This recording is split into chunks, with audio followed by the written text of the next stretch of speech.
Então, amores, seguimos aí com o exercício de número 10. Então, preencha a segunda coluna conforme o código estabelecido na primeira, ok? 1, sujeito determinado simples. 2, indeterminado. O 3, o desinencial, aquele que fica implícito na terminação. O 4 é o sujeito paciente. E o 5, o sujeito inexistente, ok? Então, vamos lá. Primeira frase. Era um mistério curioso aquela vida. O que você vai reparar? Verbo de ligação. Então, eu tenho aí necessariamente que encontrar para eu ter um verbo de ligação. A gente já falou isso naquela aula de predicado, né? A gente tem que ter o sujeito e a gente tem que ter o predicativo. Então, eu estou entendendo aqui que o sujeito está posposto. Aquela vida era um mistério curioso. Muito bem, sendo assim, o que a gente vai perceber? Que eu tenho porque eu tenho sujeito determinado simples, o sujeito é aquela vida e eu tenho o núcleo do sujeito vida. Então, sendo a primeira a gente já eliminou a letra A e a letra B. Então, a gente tem aí três opções válidas, C, D e E. A segunda frase que aparece: no auge da rebelião, houve um tiroteio de 15 minutos entre policiais e bandidos. O verbo haver, no sentido de existir. Então, a gente tem aí uma oração sem sujeito. A oração sem sujeito é o 5. Então, a ordem 1 e 5 só restou a letra C. Essa daí... Ah, não, perdão. Agora que eu vi que tem a letra C e a letra E. Então, a gente vai ter a próxima para a gente analisar se vai ser 2 ou se vai ser 3. O 2 é o sujeito determinado, o 3 o sujeito desinencial. Então, a gente tem aí na próxima: quando se dispõe de força interna, vive-se melhor. Então, olha o que vai acontecer aí. A gente tem, lá, ó, quando se dispõe de força interna. Então, o verbo é o verbo dispor. Quem dispõe, dispõe de alguma coisa. Então, o verbo dispor é um verbo transitivo indireto, seguido, ou melhor, antecedido do ser, e depois a gente tem o vive-se, que é um verbo intransitivo seguido do ser. Segundo aquele quadro que a gente já falou aqui várias vezes, lembra? A gente tem ou um verbo intransitivo ou um transitivo indireto seguido de ser. Então, a gente tem o índice de indeterminação do sujeito. É o sujeito indeterminado. Sujeito indeterminado é o 2. Então, só nos restou a letra C. 1, 5, 2, 4, 3. O 4, ele fala do sujeito paciente. Corrigiram-se os artigos após a última emenda do jornalista. Então, a gente vai lá no verbo corrigir. Quem corrige, corrige alguma coisa. Então, o verbo transitivo direto seguido do ser.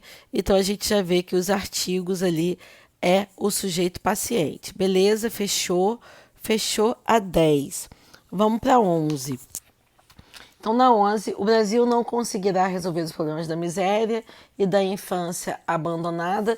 A gente pode substituir esse em 1994, porque a situação não mudou, né, gente? Vamos botar 2024, que tá de boa. Se transformarmos essa oração do texto numa oração de sujeito indeterminado, qual seria uma de suas possíveis formas? Então, na letra A, não conseguiremos resolver os problemas.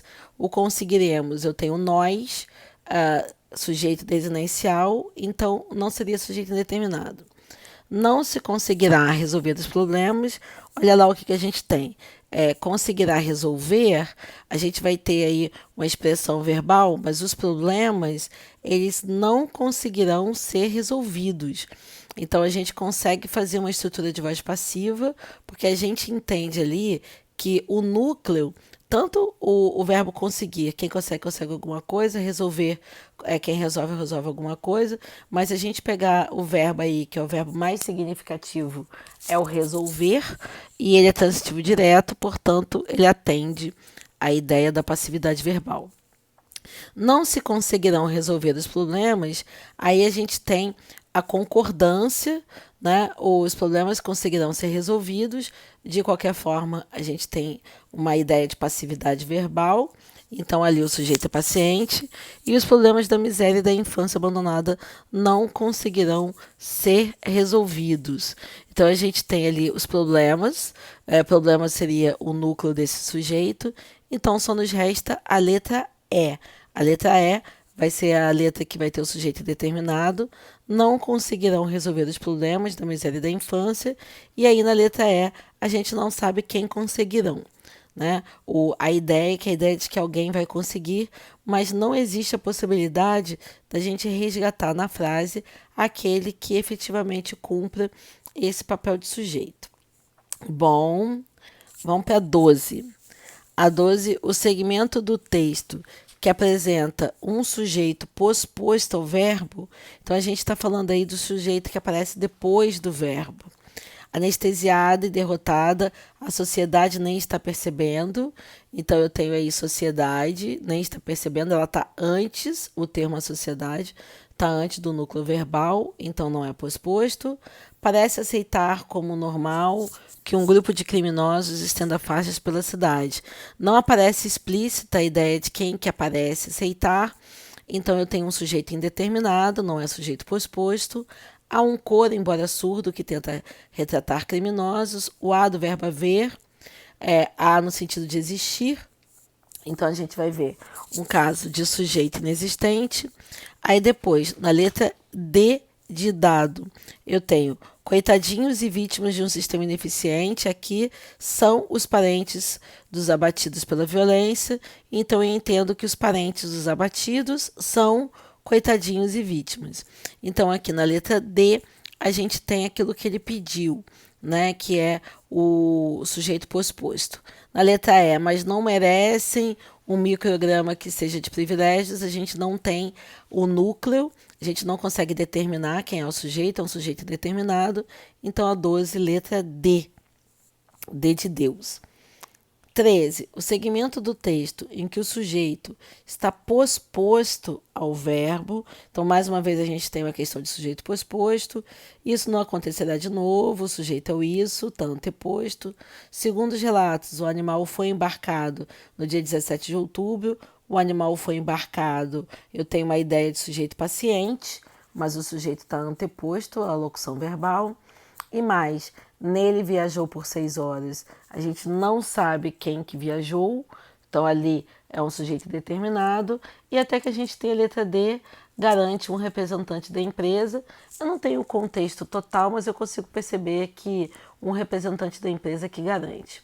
Na letra E, também a gente não poderia ter, porque é o A do verbo haver, no sentido de existir. Então aí a gente tem um caso de sujeito inexistente. Então, a 13 também é letra D de Deus. Questão 14. Não faltam interessados em patrocinar o sonho determinado. Então, a gente pode colocar isso na norma. Aliás, a gente pode colocar na ordem direto. Não faltam interessados. Significa que interessados em patrocinar o sonho determinado não faltam. Então, o sujeito aí é claro, o núcleo do sujeito é o interessados. Então, a 14, a gente tem a letra D de Deus. Muito bem, muito bem, muito bem. Na questão 15, em todas as alternativas, o termo em negrito exerce a função de sujeito, exceto em quem sabe de que será capaz a mulher de seu sobrinho. Aí a gente tem o quem em negrito. Raramente se entrevê o céu nesse aglomerado de edifícios. A gente tem o céu em negrito.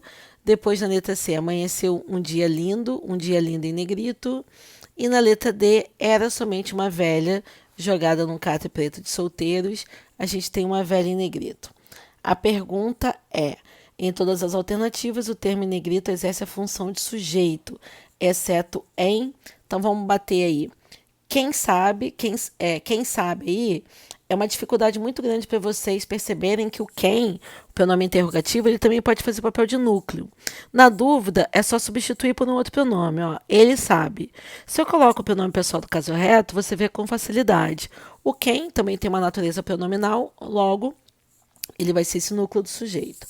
Depois eu tenho, raramente se entrevê o céu é que é entrevisto, então o céu está certo. é o sujeito. Amanheceu um dia lindo, tem a pegadinha do verbo amanhecer, mas existe uma nominalização, que foi o dia que amanheceu. Então, a gente tem o núcleo do sujeito é dia. E na letra D, era somente uma velha, eu tenho o verbo ser, flexionado na ideia de pretérito. Só que quando eu tenho era somente uma velha, eu não sei quem é o sujeito. Por quê? Porque eu percebo que uma velha é o predicativo.